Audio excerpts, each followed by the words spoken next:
Hello my dear friends, welcome to my channel. ఈరోజైతే మా ఇంట్లో మేము చికెన్ కర్రీ ఎలా చేసుకుంటామో చూపిస్తాను రండి. దానికోసం అయితే ఈ విధంగా టమాటాలను అయితే కట్ చేసుకొని ఒక 2-3 మిక్సీ జార్లో వేసుకున్నాను. ఈ విధంగా వేసుకోవడం వల్ల ఎక్కువ గ్రేవీ వస్తుంది. చికెన్ అయితే కట్ చేసుకొని మనకు కావాల్సిన సైజులో క్లీన్ చేసి పక్కన పెట్టుకున్నాను.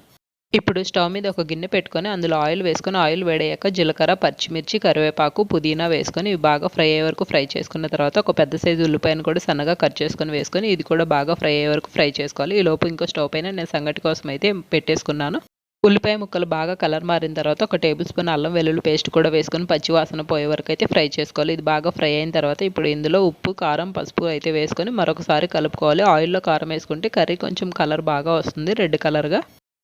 ఈ విధంగా ఇవి కొంచెం సేపే ఫ్రై చేసుకోవాలండి. మంటని సిమ్లో పెట్టుకున్నాక కారం వేసుకోవాలి. హై ఫ్లేమ్లో ఉంచి వేసుకుంటే మాడిపోతుంది. ఇప్పుడు ముందుగా క్లీన్ చేసి పెట్టుకున్నటువంటి చికెన్ అయితే వేసుకొని మొత్తంగా ఒకసారి కలిపేసుకొని మూత పెట్టుకొని మగ్గించుకోవాలి. ఇది మగ్గేలోపు మిక్సీ జార్లో ఒక 2 పెద్ద సైజు టమాటాలు వేసుకొని అందులోనే కొత్తిమీర కాడలు వేసుకొని మిక్సీ పట్టేసుకుంటున్నానండి. చాలామంది కాడలు అయితే పారేస్తారు. ఈ విధంగా టమాటాలు మిక్సీ పట్టుకున్నప్పుడు అందులో వేసుకుంటే మనకు ఫ్లేవర్ అనేది బాగా తెలుస్తుంది, చికెన్కి పడుతుంది కొత్తిమీర ఫ్లేవరు. ఇప్పుడు మన టమాటా పేస్ట్ వేసుకున్న తర్వాత మరొక 2-3 నిమిషాల పాటు బాగా ఉడికించుకున్న తర్వాత మనకు కొంచెం వాటర్ అయితే యాడ్ చేసుకోవాలి. ఈ విధంగా నీళ్లు వేసుకొని చికెన్ పీసులు మెత్తగా కుక్ అయ్యే వరకు కుక్ చేసుకున్న తర్వాత కొంచెం గరం మసాలా, చికెన్ మసాలా అయితే వేసుకుంటున్నానండి. నేను ఇంట్లో చేసిన ధనియాల పొడి అయిపోయింది కాబట్టి ఈ ప్యాకెట్స్ తెచ్చుకున్నాను. లేకపోతే నేను ఇంట్లోనే ధనియాల పొడి ప్రిపేర్ చేసుకొని వేసుకుంటాను.